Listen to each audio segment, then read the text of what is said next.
You know, ghosts have always been a thing with me since I was a little kid, you know? Very scared little kid. Going to people's houses, I'd visit them, and then I'd be like, it's time to leave now. I never slept over anybody's house because I was very scared of things. And just, you know, it was on my mind, and I thought it was a very universal subject also. I go to India or Japan or wherever, and everybody has ghost stories, you know? Don't go in that house. It's haunted. And I wanted to tell a story about that.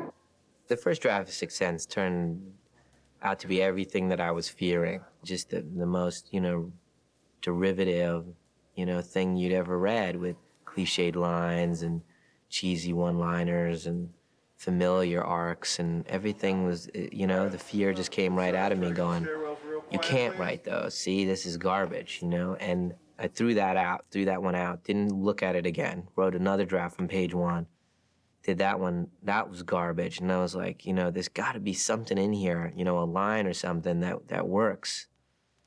Then there was nothing. There was nothing that I kept. Threw that one out. Started again. Somewhere in the third or fourth draft, the idea came to me of a hyper-compassionate child that this is happening to, you know? And that's why he was chosen, to have this gift to see ghosts. Do you ever feel things in the back of your neck? Ironically, the first great lines that I wrote for that character aren't in the movie and weren't in the final draft, but they started me realizing who Cole was as a character. Action, Haley. There came, oh wow, now I got one scene that's original in this redundant, derivative movie. And I was like, no matter what, if I work as hard as I can, this is just gonna be a good movie. What can I do to put it over the top? And then I just sat there and got the idea for the ending. That changed everything. Basically, it was a feeling like you can't lose, you know? Because you got Michael Jordan waiting there if you need him to sink the last basket. Can't lose. And so you suddenly, everything I wrote was stronger than it had ever been. And I was writing, you know, as if I was Cole and as if I was Malcolm Crowe. And all these things were starting to build because I was just so excited about the idea. I felt like I had an ace in the hole, you know, this ending. And it just strengthened everything. And suddenly I was writing characters like I'd never written them, and storylines were emerging, and suspense was emerging. And before I turned around and looked at it, I realized that, you know, I had made a personal film of a fictional story, and it was the first time I did it. And when I realized I did it, I was like, okay, now let's go and sell this thing. That was already much better. I did that on the last take. No, you didn't. Yes, You did a real casual. Let's go to the videotape. No. I read it in one night. I read it, you know, very quickly, and agreed to do it very quickly. I was as surprised by the ending in the script, I think, as the audience was in the theater. I was completely unprepared for that ending. Look away, this way. Once I knew the ending of the film and that my character was indeed dead, I had to forget about it and act as if I weren't. Never really thought about acting as a ghost. If you could change something in your life, anything at all, what would it be?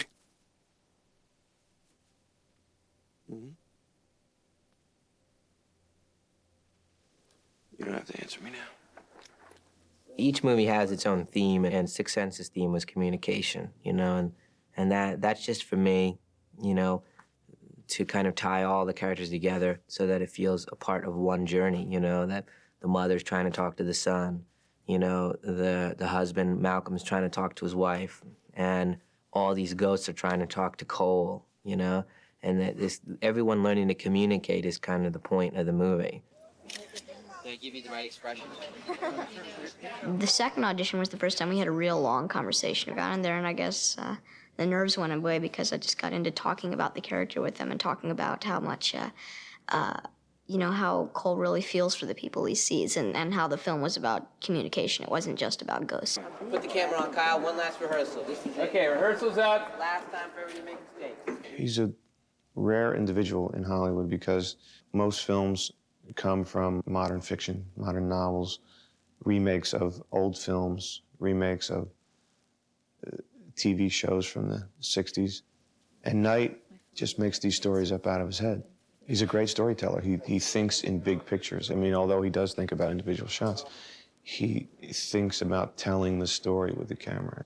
Like here, Olivia? How about... How's that, Kyle? Yeah.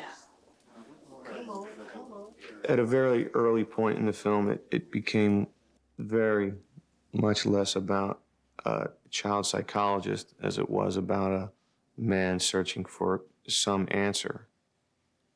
Even though the answer was in the room with him, it was like he was stumbling about in the dark trying to find the door. You're pretty quiet in school, but you're very intelligent. You've never really been in any bad trouble. I wrote Malcolm with very little dialogue for obvious reasons, you know.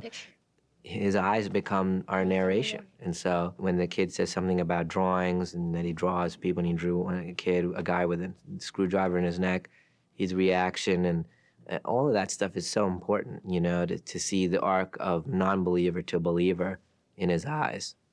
How do you draw now? Draw people smiling, dogs running, rainbows. I never really thought of my character as being irredeemable or in need of redemption. He's quoted as being a brilliant psychoanalyst, psychotherapist, child psychologist. I actually thought him as being less than brilliant. It was more that he, you know, was kind of living a lie. He was just as scared as everybody else. I just had a stack of scripts that I had to read on a flight, and that was the first one I grabbed. Vincent Gray is a very troubled kid, and he does something very violent, and he looks very scary. But deep down, Donnie's, you know, a very, very sweet, caring person, and so I said, wow, that would be very interesting to see that person at the lowest point. You know, it would hurt us to see that, and it would hurt Malcolm to see that. Prior to the shooting, it would hurt him, you know? And Donnie, basically, he was at a place in his life where he was ready to commit, you know, 1,000% to this 5-minute scene that he had in this movie. I don't know how many people would have committed the way he did. This is for 5 minutes of screen time. This dude was like, you know, really messed up. The whole vibe of the set changed. You know, we were making movies until he walked onto the set. A character like Vincent, I mean, how could you really relate to him? He's just been tortured his whole life. You know, he's been hiding his whole life. He's been in pain his whole life and not had anyone to help him. He was told that he had mood disorders or that, you know, there was some emotional problem, and there wasn't. I mean, there was a much greater problem. He had the same problem that that Cole had. You know, he saw dead people. I didn't quite know how to prepare for that other than to sort of tap into feelings and fears that I had as a child and that still linger inside. But the one thing I did know is I had to somehow suffer. I had to come away from the comforts that I was used to having. Wow, you look a lot different than you did in the movie. Yeah, I'm eating again. A lot of people make a big deal about the weight loss, you know, because I physically sort of transformed, and that almost came by mistake. After, you know, the first 2 weeks of sort of dieting and stuff, I had lost about, you know, 15 pounds, and I realized I still had 3 weeks to go before shooting, so I kept going. Then it became sort of, you know, unhealthy because then it became 20 pounds and then it became 25 pounds. But I started to sort of go through a lot of emotional changes, and I started to really be alone, and I started to really suffer in more ways than I could have ever planned. I remember one night I went down now to Philadelphia, and it was just a few days away from shooting, and a friend of mine came to visit. We went out into the park, and he said, look, he said, you want to, you know, go over your stuff or anything? And I said, yeah, we can go through it. He said, well, why don't you be Vincent, and I'll be like Vincent's friend? And we started, you know, to sort of just improvise, walking through the park, and it was real late at night, and he started talking to me, and I instantly knew that Vincent doesn't have any friends, and I didn't, you know, Vincent probably wouldn't be able to tell if this guy was a ghost or a real person, so I just took off. And I hid in some bushes in the park, and I ended up staying there, you know, well into like the early morning. And then I just decided to walk around a little while. You know, I just decided to stay out and just try to exist, you know, and in the state that I was in. And it was hard. It was really hard. And I couldn't go into the hotel and just order room service. You know, I just couldn't do that. I couldn't allow myself to do that because it just would have been robbing, you know, myself of something I needed to experience to do this part properly. I mentioned it to Bruce that I wanted to be naked in the scene. He said, That sounds cool, but why do you want to do that? My take was that Vincent was ready to end his suffering, and he wasn't hiding anymore. He tried drugs, he tried rebelling, and he tried, you know, probably wearing dark makeup and every outlet he could have to get away from the pain and the fear that he was feeling. And he was ready to end it. And so why bury him in clothes and give off some impression that he's a rebellious kid or whatever? Because he wasn't. He was a tortured kid. Knight came over and Bruce said, "Look, Donnie, you know, tell me your idea, tell me your idea." And I told him, and Knight thought it was a great idea. Okay, hit it. On action, Donnie, you say, did you get him drunk? The underwear was sort of the compromise. You know, when it was time to shoot the scene, they recommended I put on some pants, and I just didn't want to. So we settled on tighty whities. Ready? And, you know, they stained them up real good and made them look really weathered. Action. Know why you're afraid when you're alone? When they said rolling, I just was a nervous wreck. I was shaking like a leaf. I wanted to do good. I wanted to not ruin the film, you know, but I wanted to do what I set out to do, you know, which is be true to this character and to let everyone in that room feel a bit of what I was feeling, which was only a bit of what he was feeling. Bruce's character didn't remember my character. And he's saying, wait a minute, give me a chance to remember. And it's like, no, I waited 10 years for you. I'm not waiting anymore. I improvised that line. All the preparation and all the understanding of the character and all, you know, all this, everything involved just led to being able to have that line just come out naturally. Because I knew Vincent had waited 10 years to tell this guy that he didn't deliver. I don't remember the first take at all. I don't remember doing it. I remember when it ended, I went through everything. I was supposed to just stop at the last line of dialogue, and I guess I went back and got the gun and turned around and shot it. There were no blanks in it, but I shot it, and then I shot it at Bruce and then shot it at myself. Knight just came running into the bathroom. It was incredible, but he asked, can you do another take? Can you do something? And he told me, he said, if you can't do it, we got enough. I mean, that, I guess, was the big surprise because, you know, I mean, I figured it might even take 2 days, you know, to do it, and that'll be another day of starvation. Had I listened to my instincts, I probably wouldn't have played the part because my instincts told me that it was going to be really difficult to do. I'd like to try to control circumstances that would cause people to be hurt. As an example, my 3 children. I try to control things and keep them out of harm's way. And when that fails occasionally, it's a difficult thing for me. And I just used that. I just thought about that, about how I had failed Donnie Wahlberg's character. And, you know, realized it and then made that big giant leap that this, you know, may also be happening to Cole. Anybody who has to deal with that has got to be brave. He always has to be brave because he can't avoid it.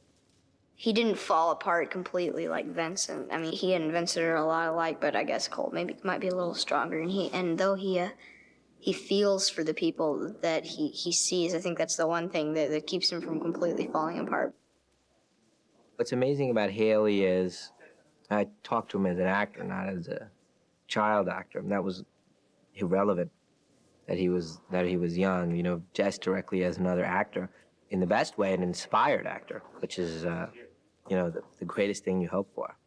And the one thing we did with Cole, which I learned a lot of lessons from my previous movie, which was Wide Awake, which also starred another 10-year-old, was showing a child sad is basically to empty all the reserves that the audience has.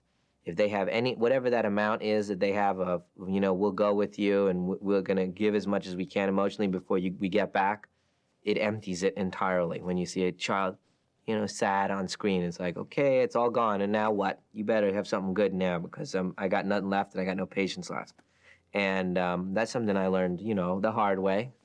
And so Haley and I sat down at the beginning of the movie and I said, you can't ever be sad in this movie, okay? And so you can express emotions as fear, you can express anger, I want you to be a fighter. I don't want you to mope at all. I want you to fight this with every fiber of your being, your existence, you know? The things that are happening, you fight it. So a place where he could go wrong is when he goes out of the tent, he goes to the bathroom, and I thought it was his mom in the kitchen, and she turns around with the slit wrists, and then he starts running back to his safety of his tent. He gets in his tent, and he's so upset that he went out and got scared. 9 times out of 10, a filmmaker would say, just cry there. Just want you to cry, you're sad. Oh, and sadness, and we go to black. You know, what a sad existence for this child. That's not the way we played it. We played it, you come in and you're so angry at yourself for breaking your own rule that you never leave that tent.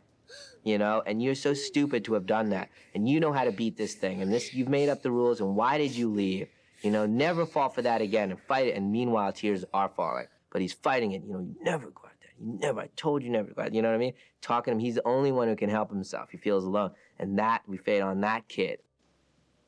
Haley Joel came in completely prepared to, you know, play this part. And when I was working with him as an actor, as one actor to another, I found them very compelling to watch. Not too long after we started filming, I realized that that would be an interesting thing to just use, to just watch him and be fascinated by him, because I was fascinated by this 11-year-old boy who has this incredible acting talent, and just how weird it is to see that in a young man, in a young you know, boy, to see this guy acting and crying on cue, on take 16, cry at the same spot every time. Okay, here we go. Marker. And action. He was 2 things on that film. He was a little boy, a little 11-year-old boy. And when they said action, he was an 11-year-old man-child who was capable of a really broad range of emotions and a real lightness, a real light touch in his performance that is really rare in all actors and incredibly rare in child actors. Ready? Let's do it. Okay. When you guys walk in, a banana, He's very much a kid. When he's with other kids, he does play and he's normal, whatever that is. But he's very abnormal too, because he's brilliant. And it kind of makes sense because kids are less self-conscious. But to have his understanding is crazy. He's one of a kind. They broke the mold after Haley. When he discussed the character, it wasn't a kid who sees dead people. It's a sensitive kid. This is a movie about communication. Oh, and he also sees dead people. His sensitivity for other people and stuff like that. That comes. I guess that's why. That's sort of the theory why he gets the gift. Not really a blessing though. You know, he has to go through things that he really shouldn't have to experience at such a young age. And that has an effect on him, you know, mentally, you know, because he hasn't even grown up yet and he's already experiencing these things. So he's lost a lot of that innocence. I'd never really read anything as whole as this story. It's just so complete and everything that happens is completely justified. Nothing is gratuitous. The characters are completely whole. Their journeys are quite unusual and yet very identifiable. I really seemed to understand what Lynn was about without having to kind of register a lot. It was more of a visceral kind of reaction and quite immediate. But it was just the tone of the whole thing. It was like jumping in a really beautiful river and just swimming with it, you know? Toni is great. I mean, it wasn't hard at all to pretend that she was, you know, my mother in the film. And it's really hard for Cole to keep the secret from her. And even though he really loves her, and even though that's really the only person before Malcolm that he can trust. I actually find it shocking myself that I somehow understood this whole maternal thing because, well, certainly before we made that movie, I'd never really had any maternal instincts. I guess it doesn't even matter that it's a mother and son. I think it's just about, I would die for this person. I love this person so much. When something is so strong, you would do anything and you will go insane if they're in pain. And she's so unable to help him in his despair, which is so clear to her. And even people who are meant to be professionals can't identify what is going on with him. And that's a really scary state to be in. I guess there are certain guilty notions swimming around inside of Lynn because she's trying to be 2 parents for this boy. She's not educated, but she's smart. She's streetwise and she knows, you know, how to get things together. And I think that she's smart emotionally as well. You know, she's very in tune with her son. Even though she hasn't got much, what she has, she's doing the best with it. And she's kind of a control freak in that way, you know. So when he turns around and kind of throws her world in her face and it becomes complete confusion, I think it takes somebody kind of trusting and brave to be able to go through that change into something else and to learn from somebody whom you think you've been teaching. Sweet conversation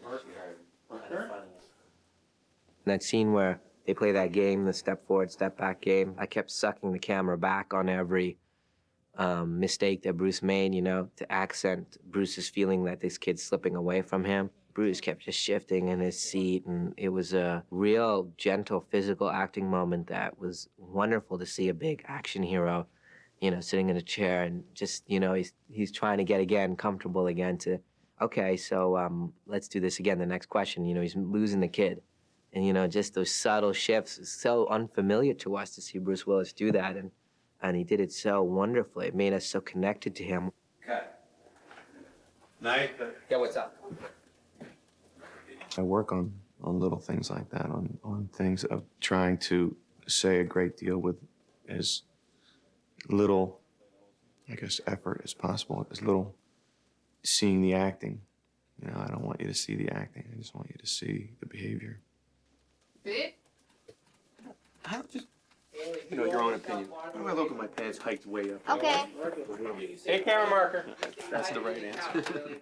You know, the first thing I told Bruce was, I need to see you vulnerable in this movie, you know, because you have such an air, he has such an air about him of, no matter what happens, he'll figure it out. And I wanted to see him hurt and vulnerable. And it's something we worked on, and he's, I mean, just given such poignant performance in the role. It's wonderful to see that side of him. When I look through the lens or I look through the monitor, sometimes I don't even recognize him. He did this one moment where we were on this dock on the water, and he was giving his kind of wedding speech to his wife. And the way he broke down during the speech, giving this speech in front of this crowd, the place was like chilled. I think he's done definitely some of his best work, if not his best work. I'm so proud to have him in the movie. It's just, you know, you get all that electricity of having him, because he's a superstar, and he walks in the room, you know, he's a superstar. You get all that, and you get the real human being inside him for like the first time ever. You get a glimpse of what he's like. It was nice to be able to play a gentle character. I'd done a couple of films that were ungentle, or not about, you know, being an introspective character. And I've done probably more of those than I have films where I play introspective characters. So it was a nice change of pace. He was wonderful, and I feel very lucky that I got an actor who was as good as he was to have play Malcolm, because it brought a lot of new things to the scene that wouldn't have been there had it not been for Bruce. He doesn't want to be isolated any more than he already is. He doesn't want people to think he's weirder than they already think he is. And so the first time he trusts that doctor, it's a very hard scene for him.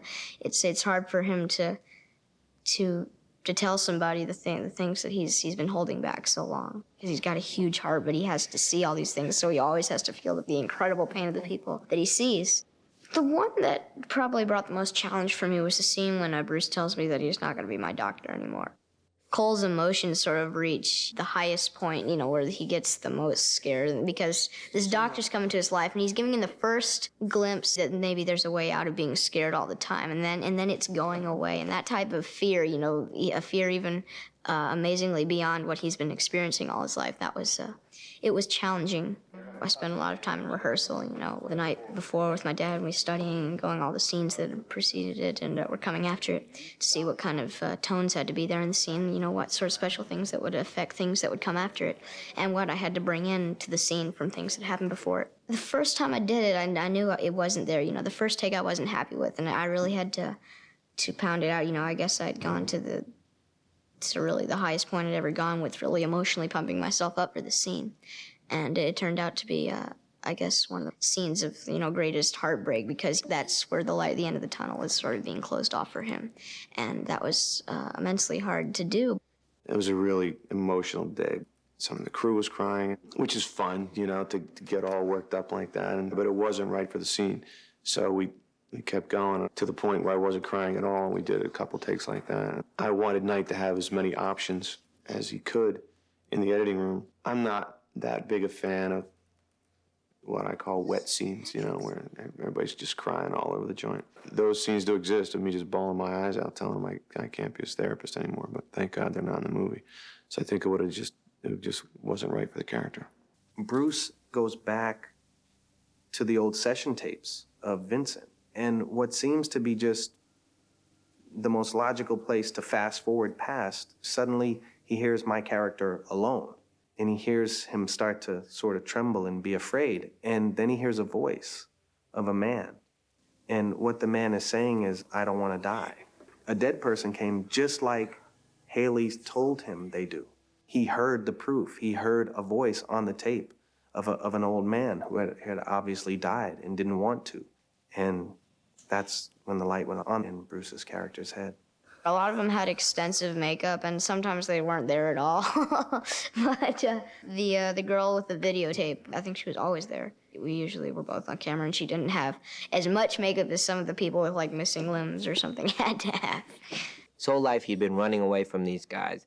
So what happens one time when you think they're coming after you to hurt you, so he runs and hides behind the sofa, and you think about it, and they're not coming at you anymore. They're not coming. What did she want? Maybe she was trying to tell you something, which is the lesson that Malcolm was trying to pass on. And so he takes one risk and goes back and pulls the sheet off her. It was kind of cool to kind of have the moment, the ghost that he talks to under a sheet. That was kind of our thing, you know. And Haley understood that. I said, you're basically taking the myth away from this by taking the sheet off of this girl, that ghost. So we always picture ghosts as sheets, woo. And then he pulls the sheet off the girl and basically takes the myth away, and it's just a little girl who's hurt, and she wants to tell you something. Cut, and we're on our way to her house.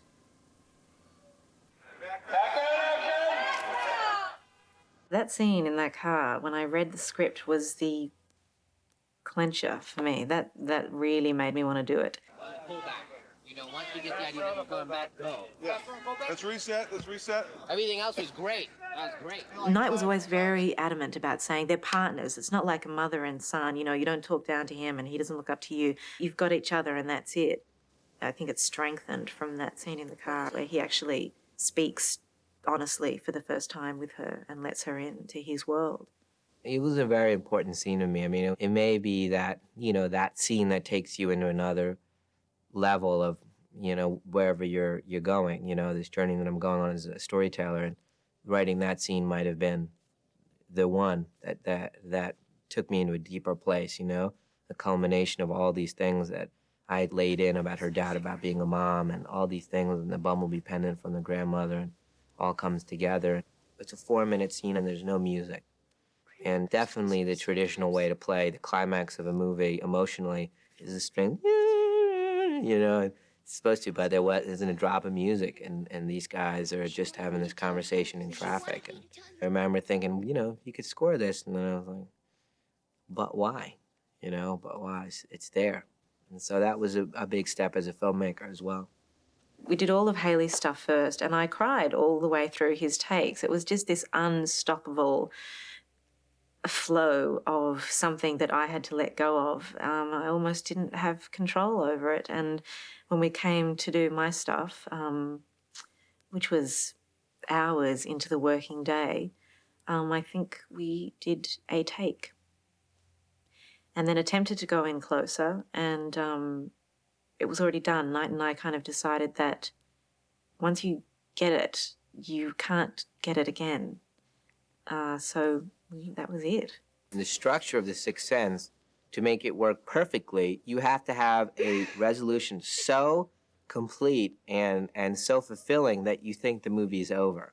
And that is the car scene of The Sixth Sense. And for almost any movie, that is the end of the movie. And is sure a great, unbelievable ending to a movie where the child finally tells his secret to his mom. And it had to work. I mean, I had to think of that as the end of the movie to really make that, carry the strength and the weight of everything, so that the next part was feeling like a coda, like, oh, by the way, he's going to tell his wife he loves him. That's it. And that's why I was so shocked. People starting to pack up their purses, wiping their eyes, and then they go, what's going on here? I believe most people are surprised by their own death.